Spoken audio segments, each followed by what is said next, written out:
ಜನ ಆಕ್ರೋಶ ಯಾತ್ರೆಯನ್ನ ಬಿಜೆಪಿ ಮಾಡ್ತಾ ಇದೆ. ಅವ್ರಿಗೆ ಮಾನ ಮರ್ಯಾದೆ ಏನೂ ಇಲ್ಲ. ಪೆಟ್ರೋಲ್ ಡೀಸೆಲ್ ಬೆಲೆ ಎಲ್ಲ ಏರಿಸ್ತವ್ರು ಯಾರು? ಗ್ಯಾಸ್ ಬೆಲೆ ಎಲ್ಲ ಏರಿಸ್ತವ್ರು ಯಾರು? ಅದಕ್ಕೇನು ಉತ್ತರ ಹೇಳ್ತಾರ? ಇವತ್ತು ಎಲ್ಲ ಎಸೆನ್ಷಿಯಲ್ ಕಮೋಡಿಟೀಸ್ ಎಲ್ಲ ಬೆಲೆ ಜಾಸ್ತಿ ಆಗಿರ್ಬೇಕಾದ್ರೆ it is BJP who is responsible.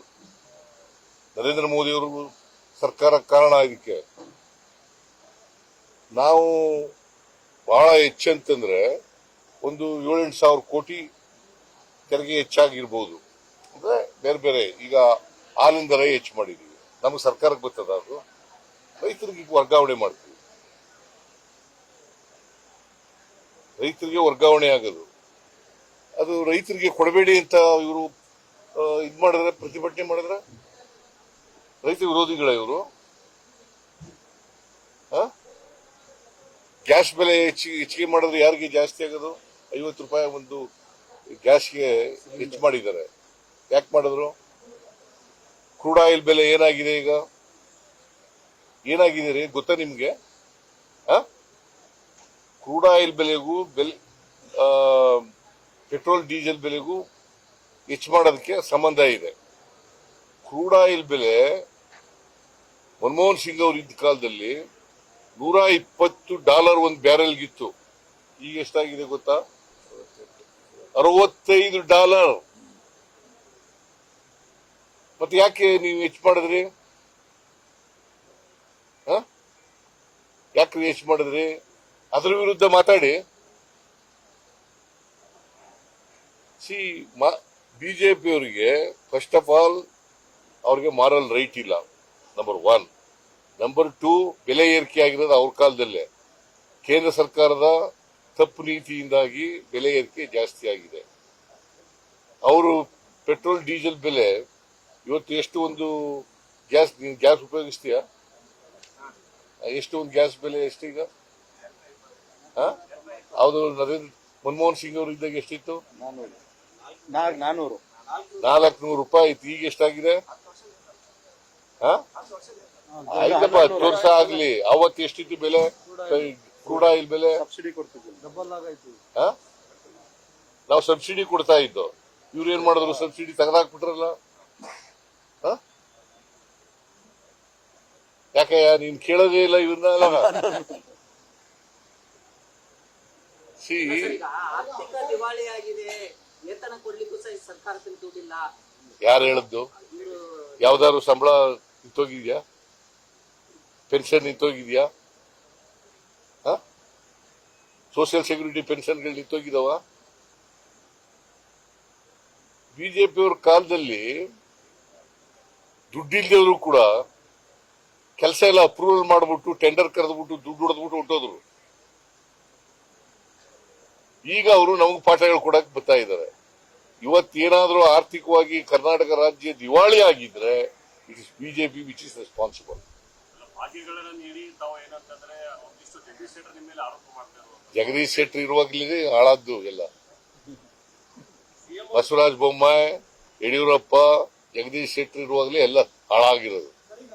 ಕರ್ನಾಟಕದಲ್ಲಿ ಈಗ ನಾವು 4,09,549 ಕೋಟಿ ರೂಪಾಯಿ ಬಜೆಟ್ ಮಾಡಿದ್ವಿ. ಹಿಂದಿನ ವರ್ಷ ಎಷ್ಟು ಬಣಿಸಿದೆ? 3,71,000 ಕೋಟಿ ಬಜೆಟ್ ಮಂಡಿಸಿದೆ. ಅಂದ್ರೆ ಸುಮಾರು ಎಷ್ಟು ಜಾಸ್ತಿ ಆಯ್ತು? 38,000 ಕೋಟಿ ಜಾಸ್ತಿ ಆಯ್ತು. ಆರ್ಥಿಕ ದಿವಾಳಿ ಆಗ್ಬಿಟ್ಟಿದೆ. ಹೆಚ್ಚಾಯ್ತಿತ್ತ? ಯಾರು ಸಾಲ ಮಾಡಿದೀವಿ? ಅವ್ರು ನರೇಂದ್ರ ಮೋದಿ ಅವರು ಎಷ್ಟು ಸಾಲ ಮಾಡಿದ್ದಾರೆ ಗೊತ್ತಾ ನಿನ್ಗೆ? ನರೇಂದ್ರ ಮೋದಿ ಅವರು ಬಂದಾಗ ಎಷ್ಟು ಸಾಲ ಇತ್ತು ಅಂತ ದೇಶದ ಮೇಲೆ?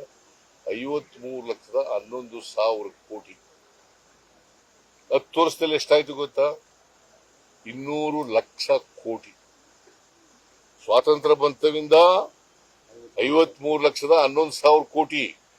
ಇವ್ರು ಬಂದ ಮೇಲೆ 200 ಲಕ್ಷ ಕೋಟಿ. 4 ಪಟ್ಟು ಜಾಸ್ತಿ ಆಯ್ತು. ಯಾರು ಅದಕ್ಕೆ ಕಾರಣ? ದೇಶದ ಮೇಲೆ ಸಾಲ ಜಾಸ್ತಿ ಆಗ್ಬೇಕಾದ್ರೆ ಯಾರ ಕಾರಣ? ನರೇಂದ್ರ ಮೋದಿಜಿ. ನೀವು ಅದನ್ನ ಹೇಳೋದೇ ಇಲ್ಲ, ನಿಮಗ್ ಗೊತ್ತೂ ಇಲ್ಲ ಪಾಪ, ಹೇಳಕ್ಕೂ ಹೋಗಲ್ಲ. ನಿಮ್ಮ ಕುರ್ಚಿಯನ್ನು ಉಳಿಸಿಕೊಳ್ಳೋ ಸಲುವಾಗಿ ಈ ಜಾತಿ ಗಣತಿಯನ್ನ ಮುಂದಕ್ಕೆ ತಂದ್ರಿ ಅಂತ ಹೇಳಿ ಯಾರು ಅವರು ಸೋಮಣ್ಣ ಹೇಳಿರೋದ? ಅವರ ಜಗದೀಶ್ ಶೆಟ್ಟರು ಅವ್ರಿಗೆ ಪಾಪ ವಿರೋಧ ಪಕ್ಷದ ನಾಯಕನಾಗೂ ಕೂಡ ಅಸಮರ್ಥರಾಗಿದ್ದರು, ಮುಖ್ಯಮಂತ್ರಿಯಾಗೂ ಕೂಡ ಅಸಮರ್ಥರಾಗಿದ್ದರು. ಇಲ್ಲಿ ನಮ್ಮ ಪಾರ್ಟಿ ಬಂದು ಏನೇನು ಹೇಳಿದಾರೆ ಹೇಳಲ್ಲ, ಎಲ್ಲ ಬಿಜೆಪಿ ಮೇಲೆ ಹೇಳ, ಅವೆಲ್ಲ ಹೇಳೋದು ಬೇಡ. ನಮ್ಮ ಪಾರ್ಟಿ ಬಂದ್ಬಿಟ್ಟಿದ್ರು ಟಿಕೆಟ್ ಕೊಡ್ಲಿಲ್ಲ ಅಂತ ಅಸೆಂಬ್ಲಿನಲ್ಲಿ. ನಮ್ಮ ಪಾರ್ಟಿ ಬಂದಿದ್ರು, ಇಲ್ಲಿ MLC ಮಾಡಿ ಮಜಾ ಮಾಡಿ ಅಲ್ಲಿ ಹೋದ್ರು.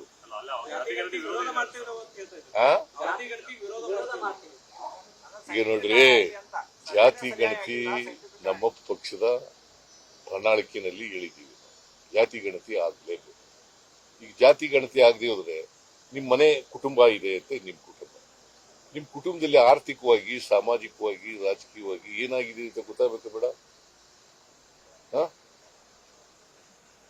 1931ರಲ್ಲಿ ಜಾತಿ ಗಣತಿ ಅಲ್ಲ, 1931ರಲ್ಲಿ ಜಾತಿ ಗಣತಿ ನಿಂತೋಯ್ತು.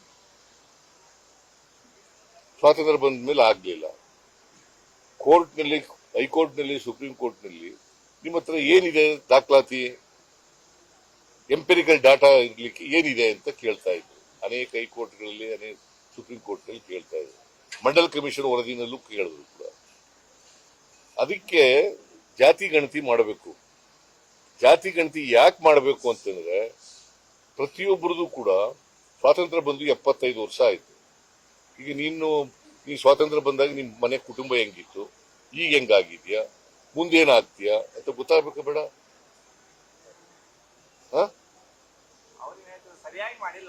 ಯಾರು ಹೇಳ್ದವ್ರು? ಬಿಜೆಪಿಯವರು ಹೇಳ್ತಾರಪ್ಪ. ನೋಡ್ರಿ, 95% ಆಗಿದೆ. ಯಾವಾಗಲೂ ಕೂಡ ಸರ್ವೆ 100% ಆಗಲ್ಲ. 95% ಆಗಿದೆ. 98% ರೂರಲ್ ಏರಿಯಾದಲ್ಲಿ, 94% ಇದರಲ್ಲಾಗಿದೆ ಅರ್ಬನ್ ಏರಿಯಾದಲ್ಲಿ. ಯಾಕಂತಂದ್ರೆ ಈಗ ಅಪಾರ್ಟ್ಮೆಂಟ್ಗಳಿರ್ತವೆ, ಯಾವ್ದೋ ರಾಜ್ಯದವರು ಇರ್ತಾರೆ, ಅವ್ರು ಯಾಕೆ ಹೇಳ್ತಾರೆ? ಅವ್ರು ಸಿಗೋದು ಇಲ್ಲ.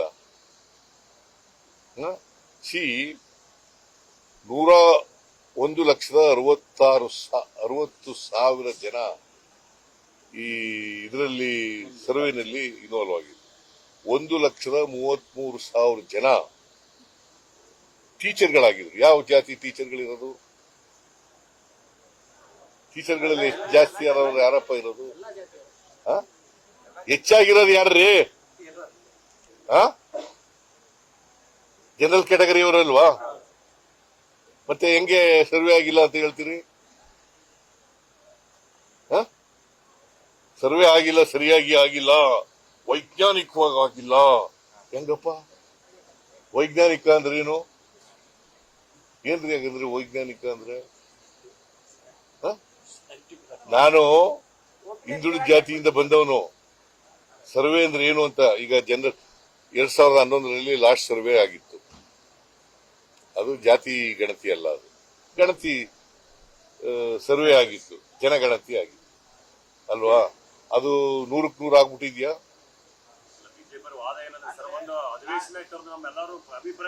ನಾನು ಕ್ಯಾಬಿನೆಟ್ ಮಂಡಿಸ್ತೇನೆ, ಅಸೆಂಬ್ಲಿನಲ್ಲಿ ನೇರವಾಗಿ ಮಂಡಿಸಕ್ ಬರಲ್ಲ. ಕ್ಯಾಬಿನೆಟ್ ನಲ್ಲಿ ಮಂಡಿಸಿ, ಕ್ಯಾಬಿನೆಟ್ ನಲ್ಲಿ ಚರ್ಚೆ ಮಾಡಿ, ಆಮೇಲೆ ಅಸೆಂಬ್ಲಿನಲ್ಲಿ ಮಂಡಿಸಿ. ಮಹಾರಾಷ್ಟ್ರ ಸರ್ಕಾರದವರು ತಮ್ಮ ಅನುದಾನದಲ್ಲಿ ಬೆಳಗಾವಿಯಲ್ಲಿ ಒಂದು ಭವನವನ್ನ ಕಟ್ತಾ ಇದ್ದಾರೆ. ಭಾರತದ ಒಕ್ಕೂಟದ ವ್ಯವಸ್ಥೆಯನ್ನ ಗಾಳಿಗೆ ತೂರಿ ಅವರು ತಮ್ಮ ಅನುದಾನದಲ್ಲಿ ಬೆಳಗಾವಿಯಲ್ಲಿ ಭವನ ಕಟ್ಟೋದು, ಇಲ್ಲಿ ಜನರಿಗೆ ವಿಮಾನ ನೋಡಯ್ಯ, ನಾವು ಈಗ ಡೆಲ್ಲಿನಲ್ಲಿ ಹೋಗಿ ಕಟ್ಟಿದೋ ಒಂದು ಹೊಸ ಬಿಲ್ಡಿಂಗ್ ಉದ್ಘಾಟನೆ ಮಾಡೋದು. ಆಸ್ತಿ ಸಂಪಾದನೆ ಮಾಡಲಿಕ್ಕೆ, ತಿರುಗಾಡ್ಲಿಕ್ಕೆ ನಮ್ಮ ಒಕ್ಕೂಟದ ವ್ಯವಸ್ಥೆಯಲ್ಲಿ ಅವಕಾಶಗಳಿದ್ದಾವೆ, ಸಂವಿಧಾನದಲ್ಲಿ ಅವಕಾಶ. ಹಾಗಂತೇಳಿ ನಮ್ಮ ಜಾಗನ ಆಕ್ರಮಿಸ್ಕೊಳಕ್ ಬರಲ್ಲ ಅವ್ರು. ನೋಡಪ್ಪ, ಕೇಳಿ, ಇಲ್ಲಿ ನಾವು ಮರಾಠಿಗರನ್ನ ಕರ್ನಾಟಕದಲ್ಲಿ ಇದೆಯಲ್ಲ, ಬೆಳಗಾವಿ ಇದೆಯಲ್ಲ, ಬೆಳಗಾವಿನ ಯಾವ ಕಾರಣಕ್ಕೂ ಬಿಟ್ಕೊಡಲ್ಲ. ಗೊತ್ತಾಯ್ತಾ? ತಿಳ್ಕೊ ಸರಿಯಾಗಿ. ಸರ್, ಈಗ ಒಳ ಮೀಸಲಾತಿ ವಿಚಾರವಾಗಿ ಎಚ್ ಆಂಜನೇಯ ಅವರು ಆರೋಪ ಮಾಡ್ತಾ ಇದ್ದಾರೆ, ತಮ್ಮ ಪಕ್ಷದವರೇ. ಏನ್ ಆರೋಪ ಮಾಡಿದ್ರು? ಮಂದಿರೆಲ್ಲ ಆಗೋಯ್ತು, ನಮಗೆ ರಕ್ತ ಬರೋದು ಬಾಕಿ ಉಳಿದಿದೆ ಒಳ ಮೀಸಲಾತಿ ವಿಚಾರವಾಗಿ. ನೋಡಪ್ಪ, ಆಂಜನೇಯನು ಒಪ್ಕೊಂಡಿದ್ದಾರೆ, ಎಲ್ಲರೂ ಒಪ್ಕೊಂಡಿದ್ದಾರೆ. ಕ್ಯಾಬಿನೆಟ್ ನಲ್ಲಿ ತೀರ್ಮಾನ ಆಗಿದೆ, ಒಳ ಮೀಸಲಾತಿ ಮಾಡಬೇಕು ಅಂತೇಳಿ ನಾಗಮೋಹನ್ ದಾಸ್ ಅವರ ಅಧ್ಯಕ್ಷತೆಯಲ್ಲಿ ಆಯೋಗ ರಚನೆ ಮಾಡಿರೋದು. ಅವರು ವರದಿ 2 ತಿಂಗಳಲ್ಲಿ ವರದಿ ಕೊಡಬೇಕು ಅಂತ ಹೇಳಿದ್ರು. 2 ತಿಂಗಳಲ್ಲಿ ವರದಿ ಕೊಟ್ಟ ಮೇಲೆ ಎಂಪ್ಯಾರಿಕಲ್ ಡಾಟಾ ಸಿಕ್ಕಿದ ಮೇಲೆ, ಬಿಕಾಸ್ ಏನಾಗಿದೆ ನೋಡಿ, ನಿಮ್ಗೆಲ್ಲ ಗೊತ್ತಿರೋದಿಲ್ಲ. ನಿಮ್ಗೆ ಅದೇ ಬಂದಿರೋದು ನಮ್ಗೆ ತಾಪತ್ರಯ. ಬಿಜೆಪಿಯವರು ಹೇಳದಂತೆ ವೇದವಾಕ್ಯ ಅನ್ಕೊಂಡ್ಬಿಡ್ತೀವಿ. ಈಗ ನೋಡಿ, ತಿಳ್ಕೋಬೇಕು ನೀವು. ಕರ್ನಾಟಕದಲ್ಲಿ ಆದಿ ದ್ರಾವಿಡ ಅಂತ ಇದ್ದಾರೆ, ಆದಿ ಕರ್ನಾಟಕ ಅಂತ ಇದ್ದಾರೆ, ಆದಿ ಆಂಧ್ರ ಅಂತ ಇದ್ದಾರೆ, ದಲಿತರಿದ್ದಾರೆ, SC ಜನಾಂಗ. ಸೊ 102 ಜಾತಿಗಳಿದ್ದಾವೆ. 102 ಜಾತಿಗಳು. ಬರೀ ಲೆಫ್ಟು, ರೈಟು, ಬೋವಿ, ಲಮಾಣಿ ಅಷ್ಟೇ ಅಲ್ಲ ಇರೋದು. ದೇರ್ ಆರ್ 102 ಕಾಸ್ಟ್ಸ್ ಇನ್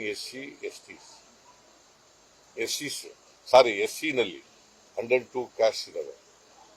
ನೀವು ಒಳ ಮೀಸಲಾತಿ ಯಾಕೆ ಆಗಲ್ಲ ಅಂತಂದ್ರೆ, ಲೆಫ್ಟ್ನವರು ಆದಿ ದ್ರಾವಿಡ ಅಂತ ಹೇಳ್ಕೊತಾರೆ ಕೆಲವು ಕಡೆ, ರೈಟ್ನವರು ಆದಿ ದ್ರಾವಿಡ ಅಂತ ಹೇಳ್ಕೊತಾರೆ, ಆದಿ ಕರ್ನಾಟಕ ಅಂತ ಇವರು ಹೇಳ್ಕೊತಾರೆ, ಅವರು ಹೇಳ್ಕೊತಾರೆ. ಅದಕ್ಕೆ ಸರ್ವೆ ಮಾಡಿಸಿ ಯಾರು ಲೆಫ್ಟ್ ಸೇರಿದವ್ರು ಯಾರು, ರೈಟ್ ಸೇರಿದವ್ರು ಯಾರು ಅಂತ ಲೆಕ್ಕ ಬೇಕಲ್ವಾ? ಆ ಲೆಕ್ಕ ಇಲ್ಲದೇನೆ ಮಾಡಕ್ಕಾಗತ್ತಾ?